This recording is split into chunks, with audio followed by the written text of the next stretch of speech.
ধুমুহাৰ হতে মোৰ বহু যুগৰে নাচোন, ধুমুহাৰ সৈতে খেলা কৰি উভতি নহাৰ বাটেৰে গুচি গ'ল শিল্পীগৰাকী। জুবিন গাৰ্গৰ মৃত্যুত শোক বটদ্ৰৱা মাজগাঁৱত জুবিন গাৰ্গক শ্ৰদ্ধাঞ্জলি। অসমৰ কিংবদন্তি গায়ক জুবিন গাৰ্গৰ অকাল মৃত্যুত সমগ্ৰ ৰাজ্য শোকাভিভূত। বটদ্ৰৱা মাজগাঁওবাসীয়ে শিল্পীগৰাকীৰ প্ৰতি গভীৰ শ্ৰদ্ধাঞ্জলি জ্ঞাপন কৰিলে। মাজগাঁৱত অনুষ্ঠিত এক নীৰৱ শ্ৰদ্ধাঞ্জলি অনুষ্ঠানত শিল্পীগৰাকীৰ প্ৰতি সন্মান জনোৱা হয়। স্থানীয় লোকসকলে তেওঁৰ গীতৰ সৈতে মিলি গায়কজনৰ স্মৃতিচাৰণত অংশগ্ৰহণ কৰে। বক্তাসকলে এই সময়ত উল্লেখ কৰে, জুবিন গাৰ্গ কেৱল এজন গায়ক নহয়, অসমীয়াৰ হৃদয়ৰ স্পন্দন আৰু সংস্কৃতিৰ এক অমূল্য সম্পদ। তেওঁৰ সংগীত যুগ যুগ ধৰি আমাৰ হৃদয়ত অনুৰণিত হৈ থাকিব। মাজগাঁওবাসী জুবিন গাৰ্গৰ স্মৃতি অমৰ কৰি ৰাখিবলৈ বিভিন্ন সাংস্কৃতিক অনুষ্ঠান আয়োজন কৰিব। News desk report, any express. আজি সদৌ মাজগাঁওবাসী ৰাইজে আমাৰ অসমৰ সম্পদ জুবিন গাৰ্গ ডাঙৰীয়াক হেৰুৱাই শোকত ম্ৰিয়মান হৈ পৰিছোঁ। আমি তেখেতৰ আত্মাৰ সদগতিৰ বাবে আমি সদৌ মাজগাঁওবাসী ৰাইজে মাজগাঁও সাৰ্বজনীন ৰাস মন্দিৰ প্ৰাংগণত আজি এক শ্ৰদ্ধাঞ্জলি অনুষ্ঠানৰ আয়োজন কৰিছোঁ আৰু ইয়াত সমূহ গায়ক ৰাইজ উপস্থিত হৈছে। আমি সঁচাকৈয়ে এই দুখৰ খবৰটো পাম বুলি ভবা নাছিলোঁ।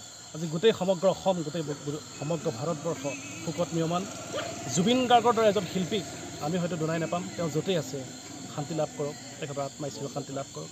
আমি সদৌ মাজগাঁওবাসী ৰাইজে তাৰে কামনা কৰিছোঁ। তেখেত যেন আকৌ আমাৰ মাজলৈ ঘূৰি আহে, পুনৰ জন্ম হৈ জুবিন গাৰ্গ হিচাপে আমাৰ মাজত আকৌ প্ৰতিষ্ঠিত হৈ আকৌ সুন্দৰ সুন্দৰ গীত আমাক উপহাৰ দিয়ক। আমি মাজগাঁওবাসী ৰাইজৰ পৰা তাৰে ভগৱানৰ ওচৰত কামনা কৰিছোঁ। ৰাইজৰ তৰফৰ পৰা আমি আজি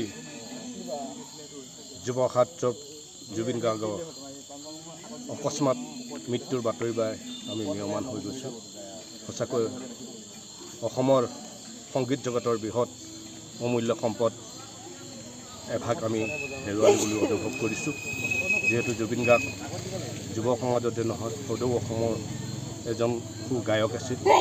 তেওঁ সকলো দিশতে সু গায়ক হিচাপে পৰিচিত হৈছিল। বিশ্ববৰেণ্য ভূপেন হাজৰিকাও তেওঁক স্বীকাৰ কৰি থৈ গৈছে। সেয়েহে সুধাকণ্ঠ ভূপেন হাজৰিকা যেনেকৈ সংগীত জগতৰ সংগীত সূৰ্য উপাধি পাইছিল, দ্বিতীয়তে আমি ভাবিছিলোঁ জুবিন গাৰ্গেও সেই উপাধি লাভ কৰিব, কিন্তু ঈশ্বৰে সেইটো হ'বলৈ নিদিল। যা নহওক, সেই বিদেশী আত্মাৰ চিৰশান্তি কামনা কৰি উদূৰ ভৱিষ্যতে যাতে আমাৰ অসমত জুবিন গাৰ্গৰ দৰে এজন আকৌ সু গায়ক সৃষ্টি হয়, তাৰে ভগৱানৰ ওচৰত প্ৰাৰ্থনা কৰি আৰু এই জুবিন গাৰ্গৰ বিদেশী আত্মাৰ চিৰশান্তি কামনা কৰি সদৌ মাজগাঁওবাসী হৈ আমি ভগৱানৰ ওচৰত প্ৰাৰ্থনা জনাইছোঁ।